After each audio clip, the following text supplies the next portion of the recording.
અમરેલીના લુણીધાર ગામે દલાપીરની વિખ્યાત જગ્યા આવેલી, જ્યાં અનેક સેવાકીય પ્રવૃત્તિ થાય છે। આ જગ્યાના મહંત એવા હેમુ બાપુ જીવ માત્ર પર દયા રાખનાર છે।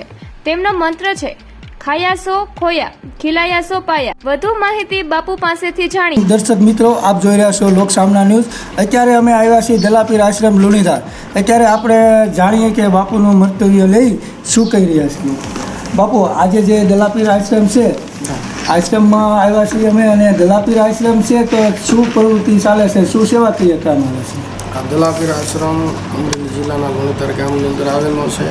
આશ્રમની અંદર કાયમ માટે જે ગાય કૂતરાના 2 મણના રોટલા બને છે, અને ટિફિન સેવા આપણે ચાલુ છે, અને અનેક સેવાકીય પ્રવૃત્તિ આપણે આશ્રમની અંદર કરીએ છીએ। દર વર્ષે સમૂહ લગ્ન હોય છે, ત્યાર પછી જૂનાગઢ શિવરાત્રિની અંદર આપણો ઉતારો હોય, 5 દિવસ ભજન ભોજન દર વર્ષે ત્યાં ચાલુ હોય। અનેક જાતની સેવા પ્રવૃત્તિ આપણે અહીંયા કરી રહ્યા છીએ।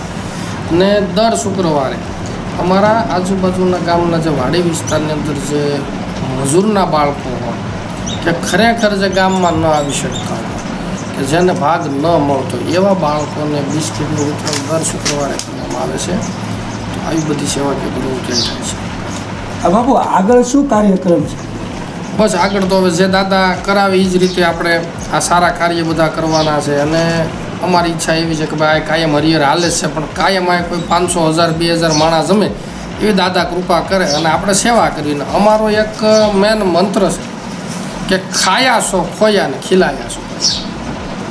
હરેક જીવને તમે કોઈ પણને ખવડાવશો તો કંઈક પામી શકશો। બસ એક ખવડાવવાની ભાવના, એ સિવાય કોઈ આ આશ્રમનો ઉદ્દેશ્ય છે નહીં। અને સેવા, અને આપણે કહીએ ને કે પાપ ન કીજીએ તો ગુણ કિયા 100 બાર। તો આપણે બને તો કોઈનું સારું કરવાનું, કોઈનું ખરાબ કરવાનું ઉદ્દેશ્ય આપણો છે નહીં।